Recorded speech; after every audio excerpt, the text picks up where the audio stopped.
I should begin this video with a grand admission. I'm not a huge motorcycle guy.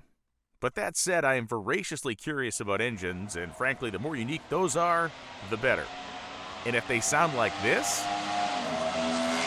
oh yes, I want to know more about that. That we're going to talk about today is almost certainly the smallest racing V8 ever made and used in professional competition. The Moto Guzzi 500cc V8 that was in a machine simply called the Auto Cilindri, which is of course Italian for 8-cylinder.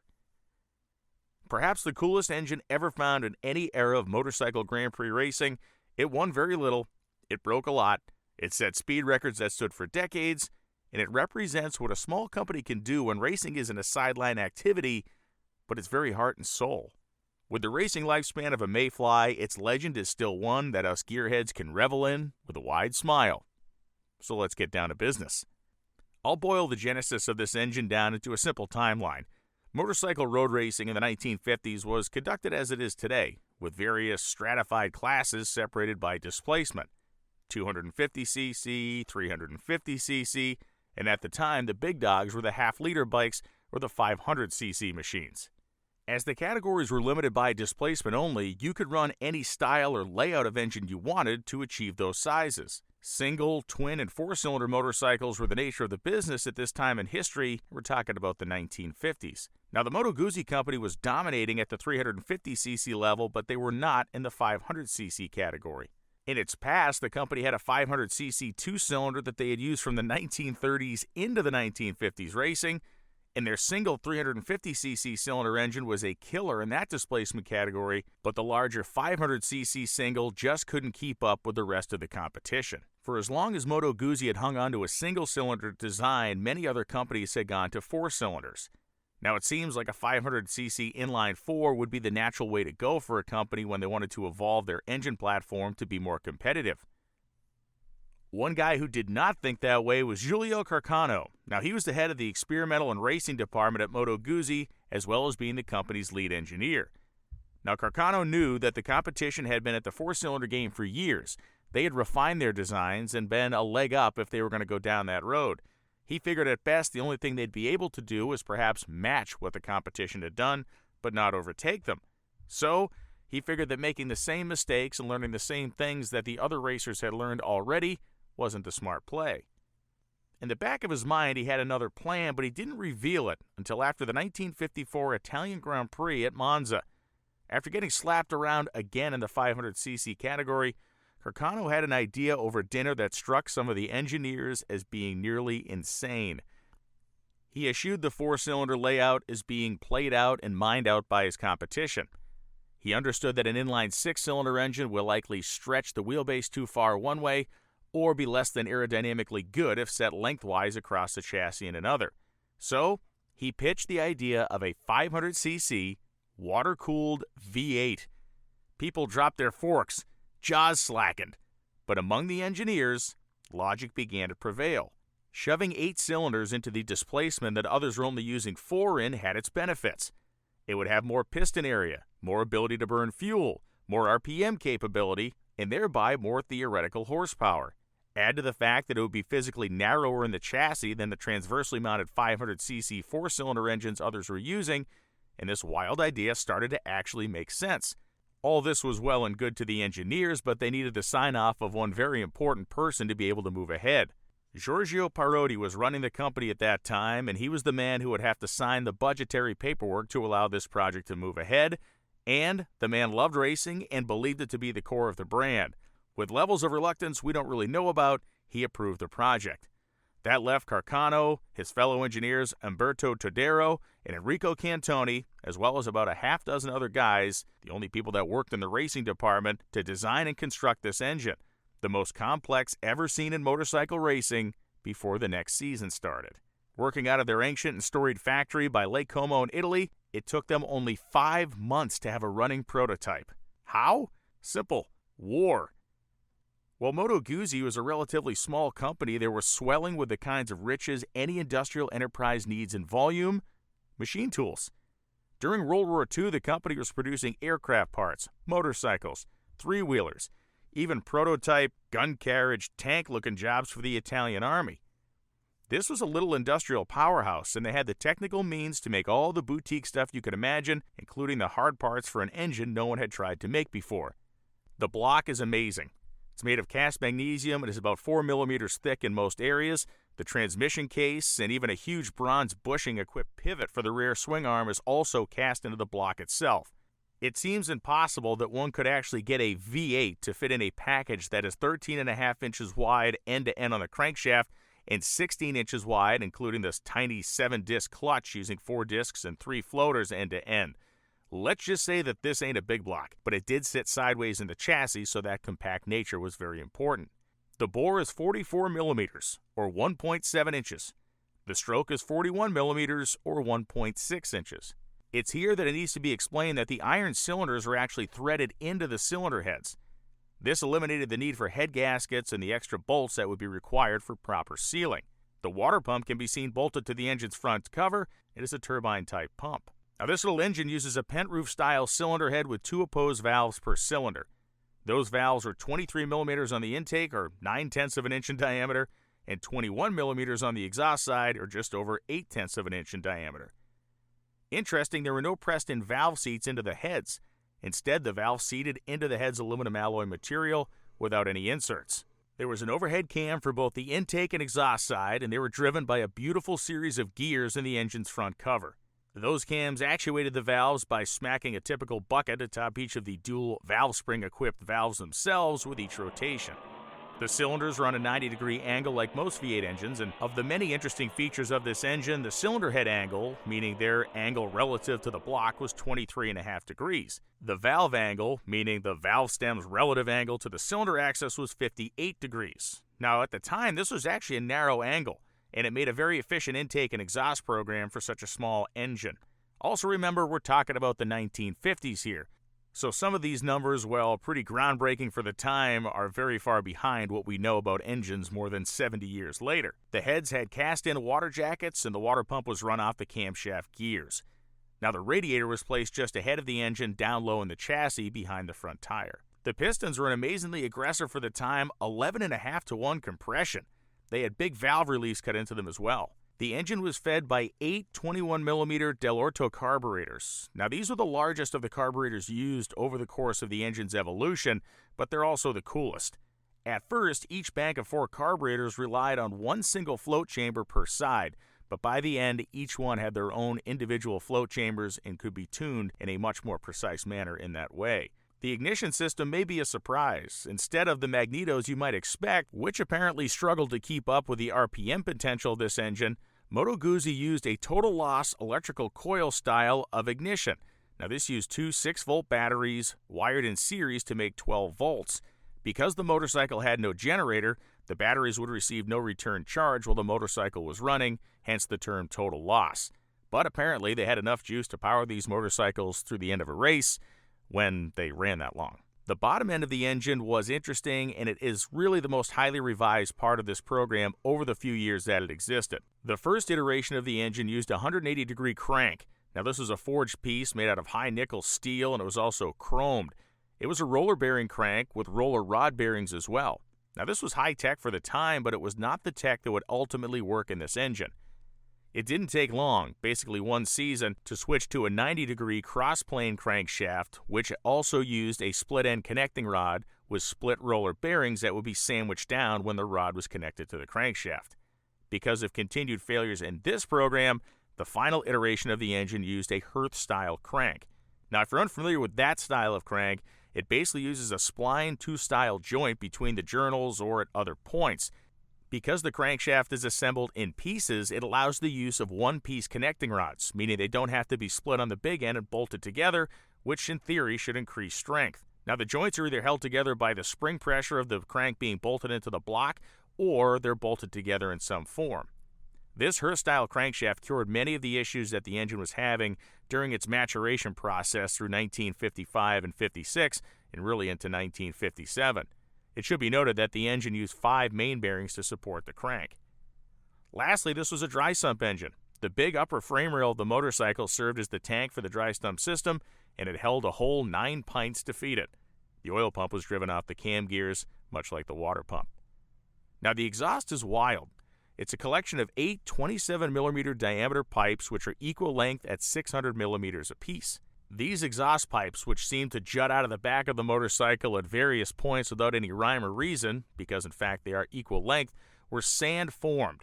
Now in this technique, a straight pipe is filled with sand to maintain its diameter and then superheated and basically hand-formed with a fixture. The pipes all find their way to the back of the motorcycle and create an open exhaust symphony like few other things that any gearhead has ever heard. This thing really does define what it means to sound incredible at RPM. It was a thirsty little engine too. The machine carried 9 gallons, or a 34-liter gas tank, on its back. Transmissions were also experimented with. 4, 5, and 6 speeds were used depending on the course layout and even the year the engine was running. Because of the fact this thing made so much torque for what it was, ultimately it was decided a 4-speed transmission would work because it could pull the steeper gear ratios out of the corners as opposed to needing the tighter gear ratios of a 5 or a 6-speed. The final drive ratio was 2.76 to 1, and the entire engine weighed 123 pounds. And oh, by the way, they were revving this thing to 12,500 RPM on the dyno when it was first built. Now, I wanted to package all of these details in one place before continuing with the actual competition history of the engine. I just didn't want to get that part confused with the racing history. Just the numbers of the engine and the accompanying images can make any gearhead basically gobsmacked, right? I could stare at this thing forever. The idea was bandied about in the fall of 1954 at that dinner we talked about with Carcano and the other engineers. He then took it to the boss, and by Christmas, the castings were being machined and actual engine parts were being manufactured by Moto Guzzi. The first engine ran in February of 1955 on the company dyno. The company assigned one man, one of their best mechanics, a man named Pomey, to build every one of the engines himself, and Carcano kept a very close eye on this process. The first engine turned out 65 horsepower at 12,000 RPM when it was initially tested.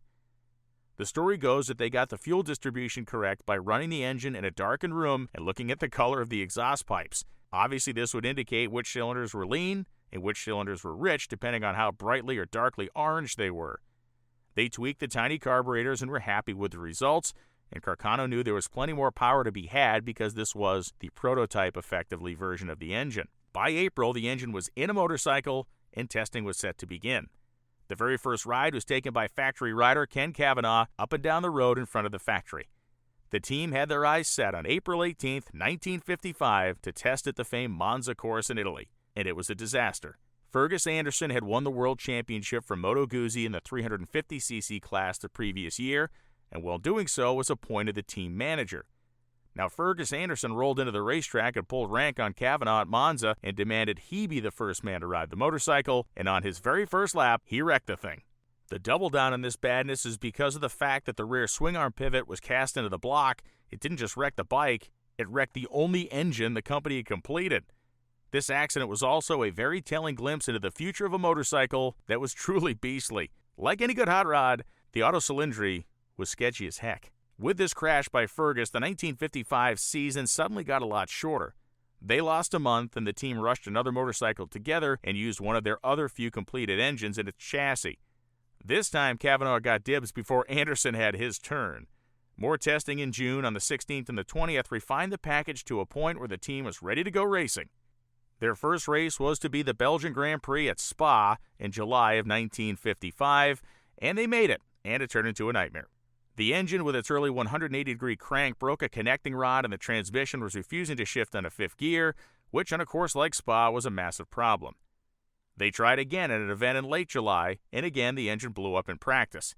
In September, they went to the Italian Grand Prix, and another engine failure before the green flag was waved means that they did not take a single grid in 1955. The team promptly ditched the 180-degree cranks and went with the 90-degree crossplane design. The first race of the year in April, called the Gold Cup at Imola, showed the world that the V8 was no joke. In wet, rain-soaked conditions, Ken Cavanaugh took the race lead in the motorcycle's first ever actual start on lap 3. Absolutely dogging the field, Cavanaugh was seemingly set to win easily when he pulled in to get a fresh set of goggles to wear because of the rain. Having been in the lead for 10 laps, he thought he could catch the leaders again. Cavanaugh returned to the course, made his fastest lap of the race, and pulled into the pits with what he thought was a busted water pump because the temperature gauge was pinned on the hot side. As it turns out, It was just a bad gauge. Ironically, Dickie Dale won on a 500cc Moto Guzzi single in this rain-soaked event. A little later in the season, in the German Grand Prix, the motorcycle once again tore through the field, setting record lap after record lap before being taken out by a bad ignition condenser. In June, at the Dutch Tourist Trophy, Kavanaugh was battling for fourth and then crashed after competing with another rider in a corner. But there was help on the way. A second motorcycle had been completed, and Bill Lomas was handed the keys. Lomas, who was a proven British champion rider, was seemingly fearless, taking on the ultra-high-speed Spa course with the throttle cranked wide open in his first ride on the machine. Believe it or not, Lomas had worked his way to third before another ignition system sunk a Moto Guzzi, and that was the one he was sitting on. While Lomas seemed to be inspired by the motorcycle sketchiness, Kavanaugh had finally had enough. These motorcycles, by Lomas's own admission later in life, well fast, were absolutely terrifying to ride. The machines only weighed 330 pounds. They made more power by a lot than anything else he had ever ridden, and they were trying to put it through the same narrow, crummy, hard tires that everybody else was using.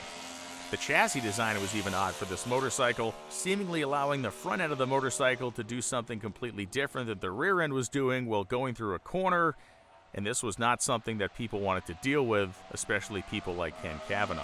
It did require superhuman courage to control and to ride flat out. To his credit, Kavanaugh wasn't willing to die on the motorcycle, and I hardly can't blame him.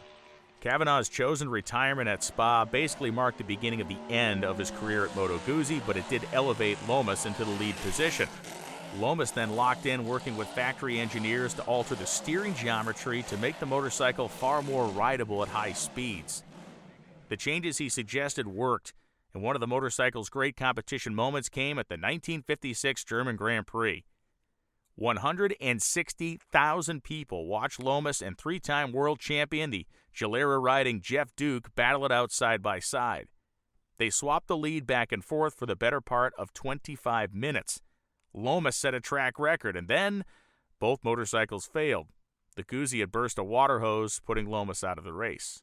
But before that failure, the world learned that Lomas and the V8 could absolutely rip, and it could handle with the best. A week later, Lomas crashed, injuring himself and taking himself off the seat of the Auto Cylindri. Now arrives Keith Campbell, an Australian rider, joining the team and making some of his own changes, like suggesting a longer swing arm in the rear of the bike to improve handling. None of that really worked. Dickie Dale, one of the great riders of the era, was given his first shot on the V8 bike, and it was for record-setting purposes. Doing just that, he blasted the previous standing acceleration marks to pieces.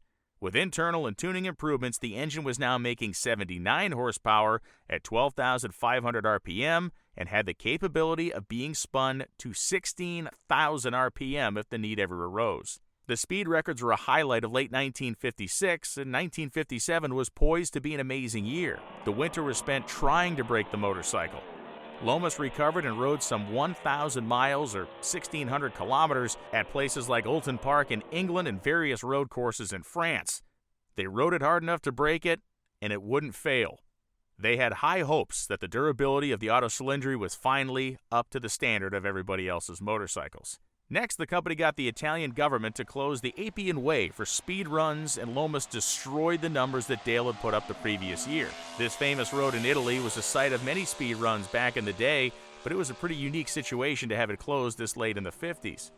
The machine was clocked at nearly 180 miles an hour, a truly astonishing mark for the day. And the good news kept coming, as the first ever win for the V8 came at the 1957 Italian Championship on March 19th. This wasn't a Grand Prix Series win, but it was still a highly important moment for the company, especially for the hardworking engineers who had toiled over these machines and this engine for a couple of seasons now. The motorcycle also set a lap record in the process. A month later, Dickie Dale won the Gold Cup at Imola. Now again, this wasn't a Grand Prix championship race, but we're talking 2 wins after no wins in years. Dale carved up the field like a Christmas ham while winning this race, and the Grand Prix season was looking very promising. Unfortunately, it didn't go near as well as the start of the racing year.